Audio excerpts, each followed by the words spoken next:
Guardians are in desperate need of a win. They're trying to squeak one out. Can they hang on? We'll join the game in progress and talk about the interesting lineup. And Jeff has a trade we have to talk about.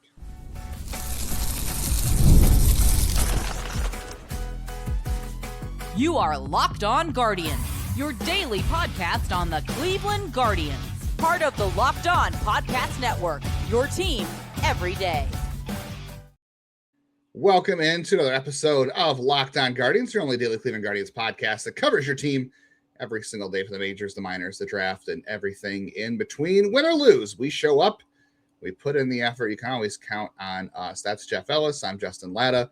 Jeff has been hosting this podcast for 8 years. I've been with him for the last 4, and we both have about 19 or 20 years of experience covering the minor league system and the draft and whatnot. On today's show, we'll get into Game 4 on Thursday, the final game of this series. We'll talk about that later. We'll talk about this interesting lineup against the Royals they rolled out. Some pitching moves that we thought were going to be interesting, but worked out really well. Jeff has a trade he's got to propose to help out a catcher.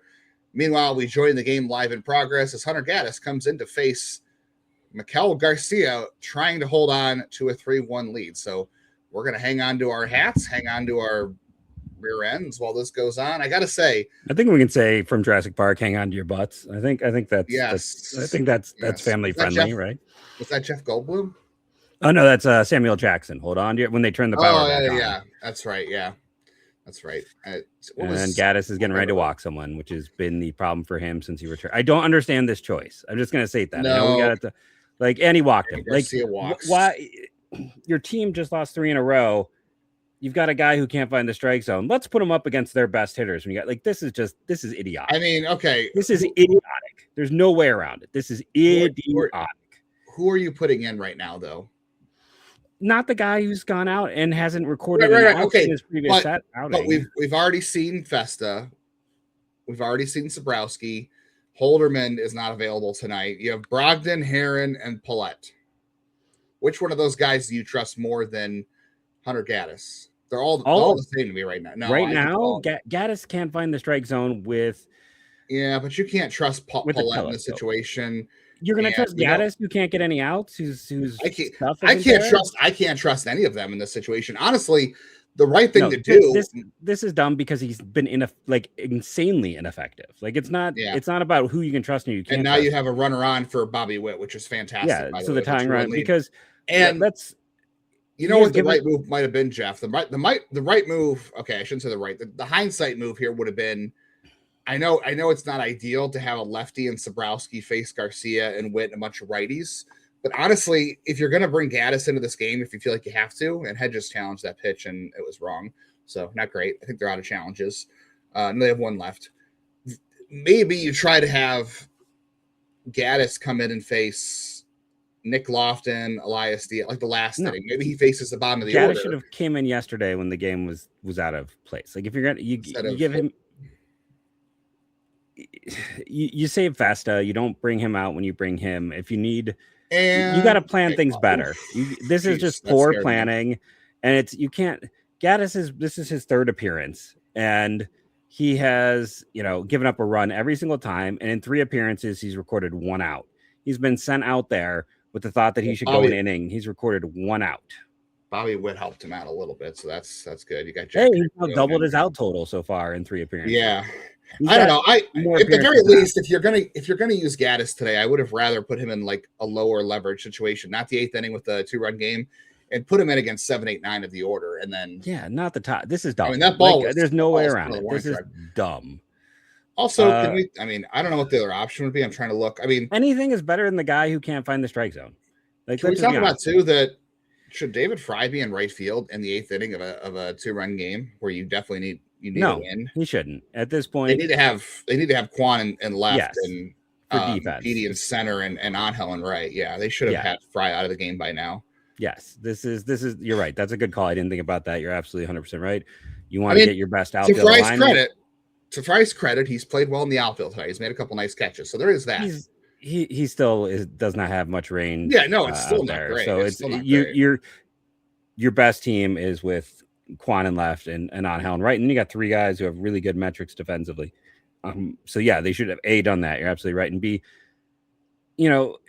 or the other approach is, it's not my favorite approach, but they had Sabrowski get one extra out. Maybe I don't know if you get with Cade's been better of late. Maybe you're trying to hope he could get 4.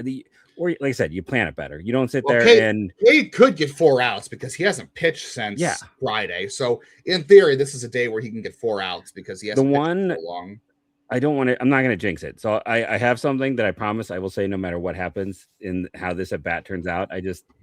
So for someone who's so logical, I get very weird about jinxing things. So I'll say something after this at bat is done. But it still probably getting a lot of action out there in right field. He is.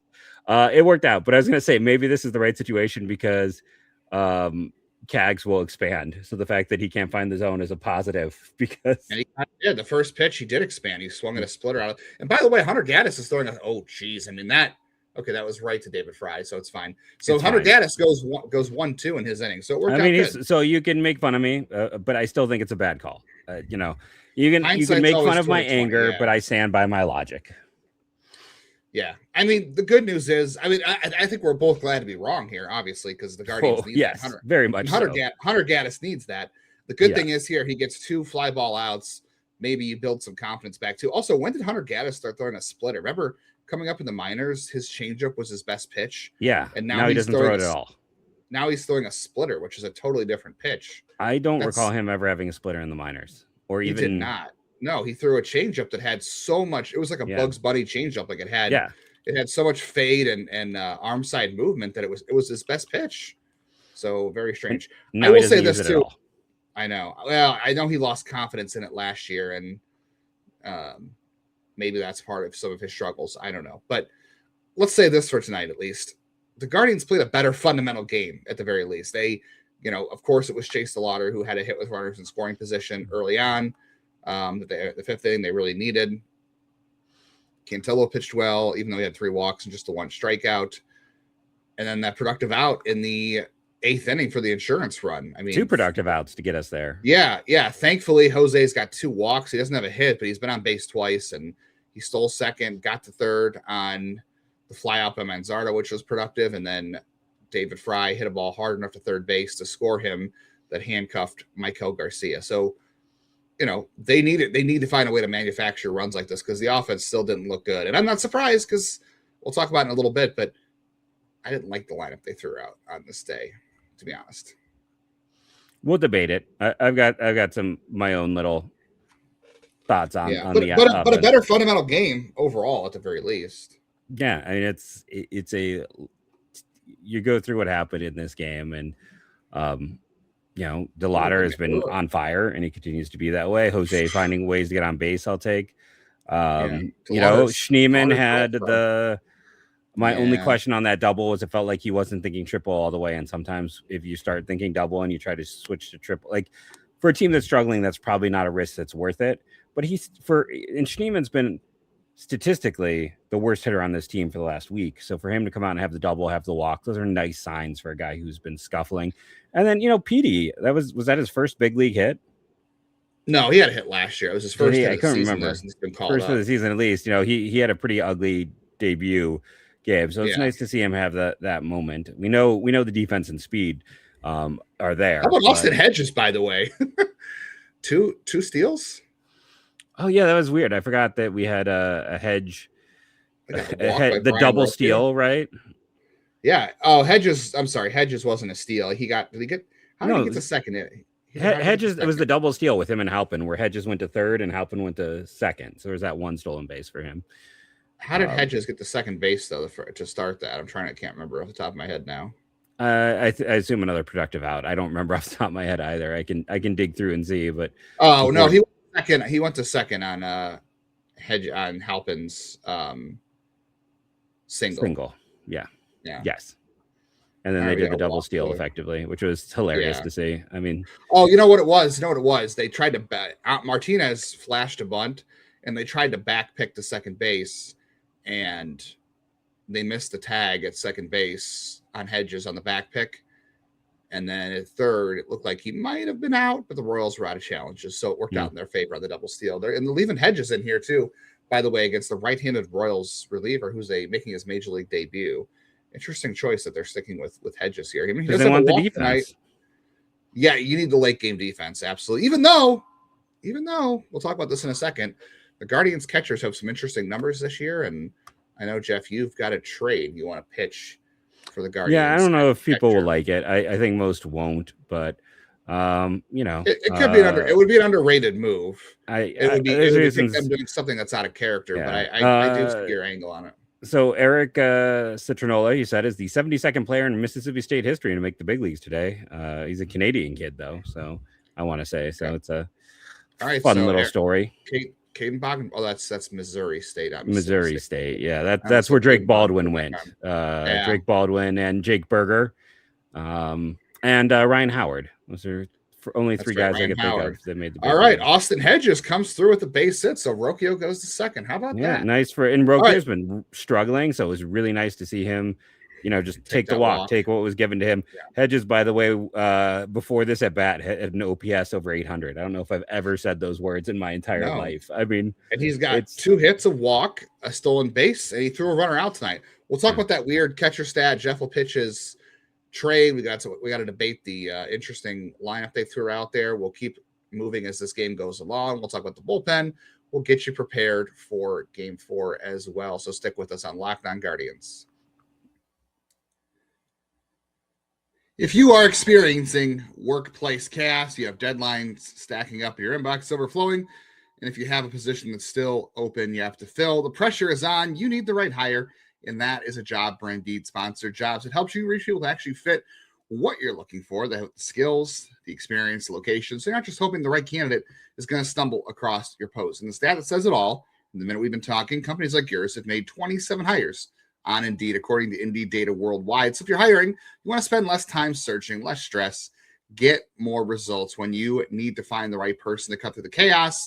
This is a job for Indeed Sponsored Jobs. And if you're a listener of this show, you're going to get $75 in sponsored job credits to help you get your job, get the premium status it deserves at Indeed.com/podcast. So go to Indeed.com/podcast right now and support Locked On Guardians by saying you heard about it on Locked On Guardians. Indeed.com/podcast. Terms and conditions apply. Need to hire. This is a job for Indeed Sponsored Jobs.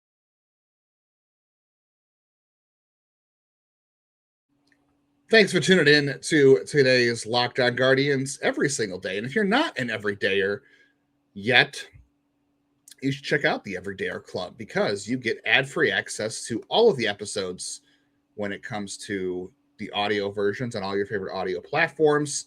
And you also get access to the private Discord server where Jeff and I, other listeners of the show, Guardians fans, as well as other hosts from Locked On Guardians and their fans too. So you can talk Guardians baseball with us in the Guardians Discord channel, as well as Tigers who lost, the Red Sox who are an abomination this year, all MLB fans. So check that out at LockedOnGuardians.com, or I should say LockedOnGuardians.supercast.LockedOnGuardians.com, or the link in the show notes. Nutty Professor's back this week. I did see that Rocchio looks like he got picked off third by Diaz. Looks like they're going to challenge it, and who knows how that one's going to go. That really stinks if he's out, because all Petey Halpin had to do was hit a fly ball, and he could have had an extra insurance. Well, and he nearly blew the play with Diaz in the previous inning, and he's had 3 other defensive miscues this week. He's going to be out. He's going to be out. He's going to be out. I don't blame him going for the challenge here, but I think he's going to be out. You got to go for the challenge here, but it's like, I don't know. Maybe there's it looks like he dove under his armpit, but here's the problem. The initial call here was out, and I don't see enough evidence to say oh no, but it's definitely safe, because I don't know, when his offense has gone south, his defense has gone south, and okay, that most recent last review looks a little bit better, but it's going to be close. Here's the thing: no matter what, you can't put your team in that situation. You have to be smart. No. You have to be more aware. And that's twice it almost happened, because it almost happened to Hedgie early in the game, as we just mentioned. And there's a real case to be made that that when Arias is healthy, that Rocchio could be sent down to play every day. With the way that some of the defensive miscues and the offensive regression, like I said, that's a debate for another day. There's Oh, did I see it? They overturned it. There we go. But either way, even though he's not out, he's got to be smarter than that. He can't make it a situation like that. That is, I mean, I guess on the backhand, you can compliment him for his slide back in the third. Yeah, the swim move for avoiding the tag. But, like, man, hey, you almost screwed up, but you found your way out of the well, it's just like the top of the inning. It's like, hey, you nearly messed up, but luckily you had a slow catcher running. Oh, helping, and we're gonna have a double play. There we go. That's how you take yourself out of an inning. Let's have Hedges run to first. What is going on here? Well, you wanted to keep the defense, so. But I mean, what? Why have him steal? Now you've taken yourself out of a sack situation. Like, this is just dumb. You're talking about how it's been a great game, very smart until this inning. Was that supposed to be a hit and run? Maybe. Why are you doing that with Halpin, who is not the best call? No, like. This is just frustrating to watch. Like, this is self-inflicted wounds. I'm sorry. That was only, he didn't strike out there. That'll happen here. But geez Louise, like, yeah. So it doesn't take you out of the sack fly at least, but it just there's your strikeout right there. Yeah. So never mind. It does take you out of the sack fly now. Like, it's just why? Getting a third run is more, getting a 3-run lead is more important than getting to a 4-run lead. It's just, although you get, at least now you get Perez, Pasquantino, and Marte. Although, Perez is not having a great year. Neither is Pasquantino. And then Isbell will be coming up. But Joe Cade Smith is very rested. Although, then again, Cade Smith hasn't pitched in forever. Yeah. So sometimes when he is very rested, that has not been a positive. Yeah, maybe if we're lucky, Martinez will get a hit, but that's just a you count the water again. Yeah, it's just not very bright. So speaking of this lineup, so before you explain why you didn't like it, here's my slight defense on this lineup. One, Stephen Kwan has just been. Can't hear you. What? I took my headphones off, so I couldn't hear your argument. Okay. So see, so like we've talked about some of the struggles with this team. Stephen Kwan is really struggling offensively. Hey, this gets him out of the leadoff spot by him not being in the game. You don't have Bo Naylor in, who has been tied for the worst hitter in baseball by WRC Plus this year with Cabron Hayes. And on top of that, you're getting Schneemann in, who hopefully can start to rebound. You have Martinez, you have DeLauder, you have everyone but Baz. Like, if I think if they had Schneemann in center and Baz playing second base, you probably wouldn't mind this lineup, is my theory. But I think having, I think right now, like, no, they're just going to strike out and not make any contact with the runner at third. That's fine. But, Manzardo versus Hoskins. You had first and third and no outs, and you didn't get a single run. And then you decided to run yourself out of the inning, and then KK. It was great. Twice. It was just awesome. Yeah. But Hoskins has been on a little mini heater with some power of late, so I don't blame them for Hoskins over Manzardo. Well, Hoskins makes sense because you were facing Cole Reagan, so I understand that. Like, I get that choice there, and I'm like, okay, so I do. Like I said, I think if they put Schneemann in center field and put Baz at second base, you would have probably liked this lineup.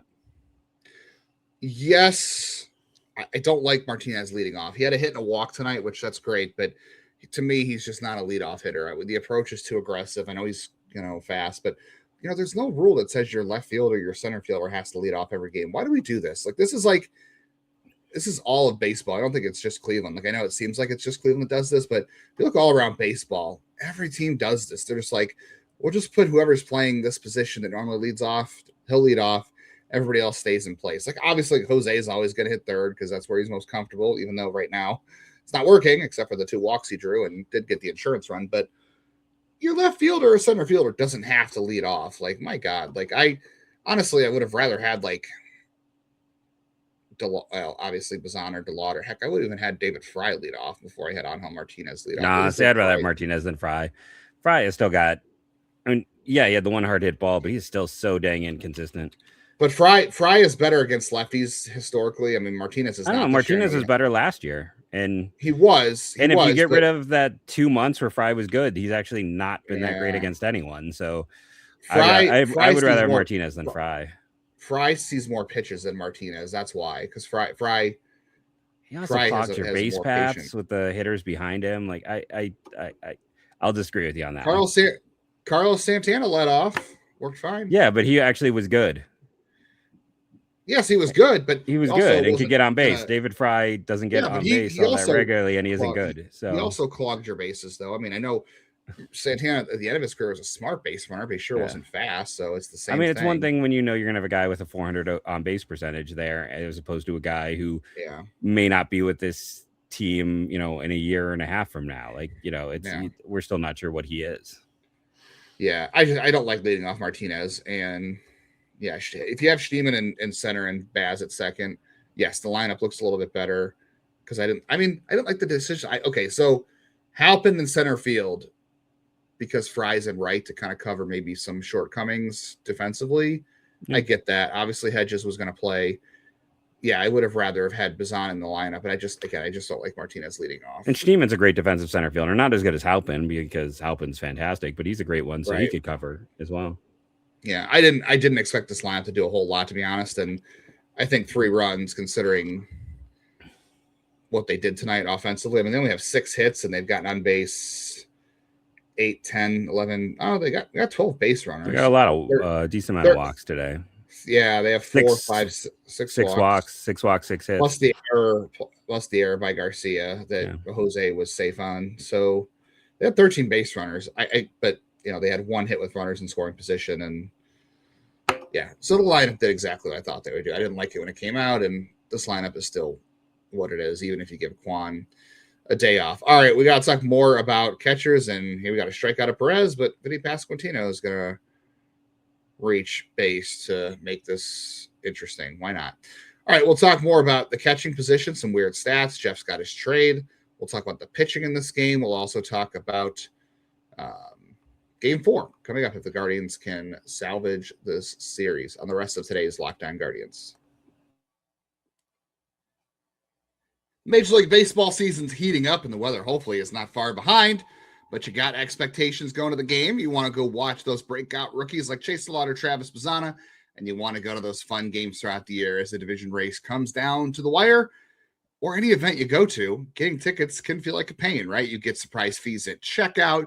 Maybe you're not sure about the weather, and you get stuck in a long queue for concert tickets that are just really crazy. And that's why Game Time is the app that's giving advantages back to fans like us with constant innovation, and it's how you unlock amazing tickets and experiences with just a couple of taps. Very simple to use. I do it all the time. Game Time Guarantee means you get 100% authentic tickets delivered on time at the best price, because the price you see is the price you pay. The tickets, the taxes are included, so there's no surprise fees at checkout. You see all over the country, concert tickets are way up. People are canceling tours. If there's one you really want to go to and you don't want to pay those crazy fees, and you want to get tickets you really like, Game Time is the place to go. Check it out. You can wait till the last minute and see those prices go down. Take the guesswork out of buying tickets anywhere. Download the app. Create an account. Use code LOCKEDON for $20 off your first purchase. Terms apply, but create the account. Redeem code LOCKEDON for $20 off. Download the Game Time app today.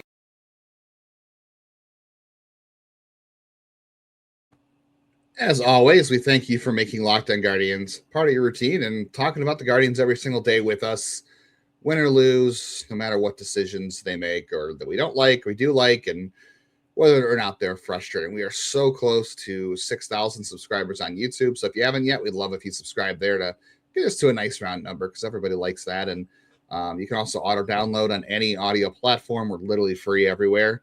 And that keeps the show in your feed. It supports us a lot. And if you miss an episode and you want to go back and listen, or you're just out of the house doing something, it's right there. Or you can listen on the plane like I do on plane rides a lot. So we're back. Cade Smith. We're 66 away, just for the record, just to say. We had a nice jump today. All right, we'll take that, even though the Guardians didn't play well. Oh, Kyle Isbell's going to challenge that, and the call was confirmed, so he's out. So 2 outs for the Royals in the 9th inning. Good inning for Cade Smith. The Perez strikeout. Pasquantino reached down and got a ball that was in the dirt for a single.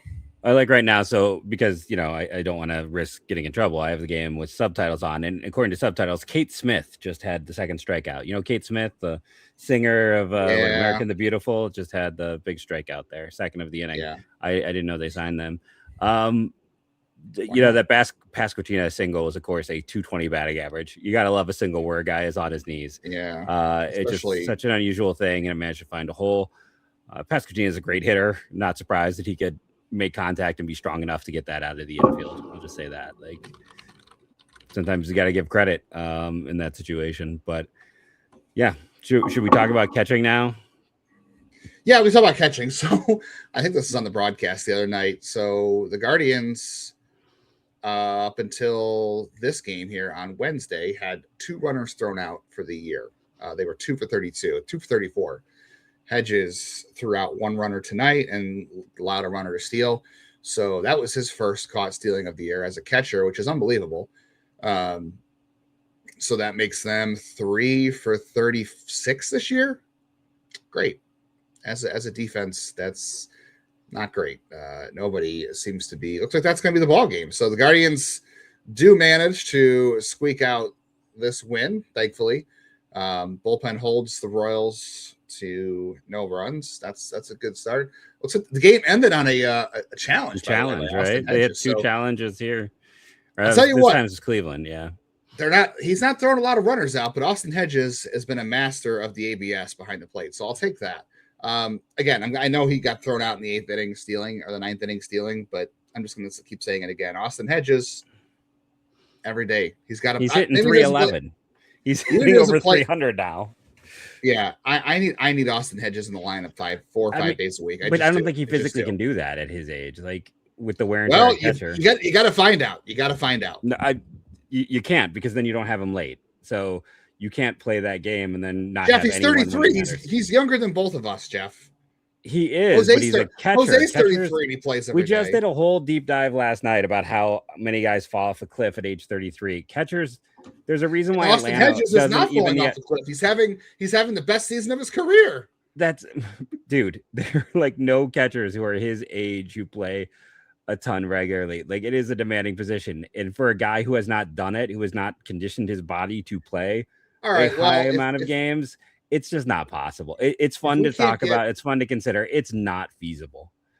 It's just not. I disagree. But if we can't get Austin Hedges 4 or 5 days a week, Jeff, what do you propose we do? So an interesting situation has developed with San Francisco, who has spent a lot of money over the years and has been gotten absolutely nothing out of it. Now, a lot of you have probably already figured out what I'm going to say here. But, Cleveland currently there are 30 catchers who have had at least 80 plate appearances this year. Bo Naylor is by far the worst. Yainer Diaz is 6th worst. If you were curious, Cal Raleigh 11th worst. Your best is Shea Langoliers, number 2. One of my favorites, Liam Hicks, 2nd best catcher guy I talked about trying to trade for last year. Then Baldwin, then Carson Kelly. I don't know how he keeps doing it. And Ryan Jeffers. And then Adley Rutschman, which is exactly why Baltimore wasn't going to trade him, is because that ceiling.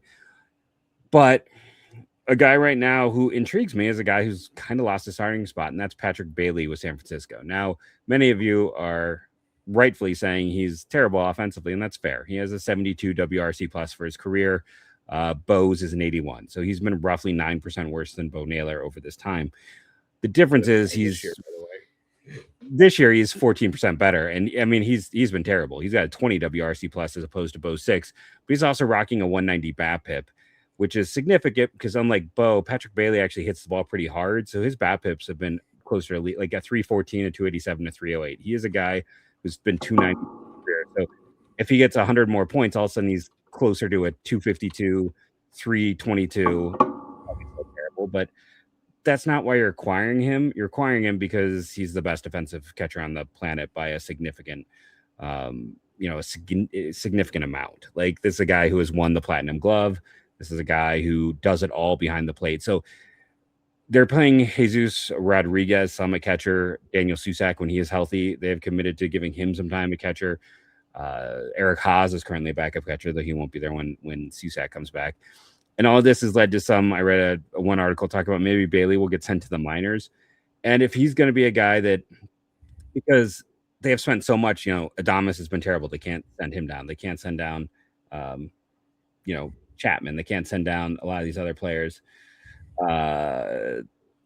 So Bailey is kind of, if they need to improve offensively, he's a weak spot. Now, I know a lot of people will be screaming Cleveland can't afford to add something like that, but my point of view is as such. If you're going to get nothing out of the catcher position, and let's be honest, like, Hedges is a great story, but his BABIP is probably through the roof. Like, this isn't sustainable. No one does this at his age. It's a great story, but I disagree. 375 for Hedges is totally sustainable. Okay? 375 BABIP. Yeah, that's what Will Benson had in his breakout year with the Reds, and it's gone so well ever since then.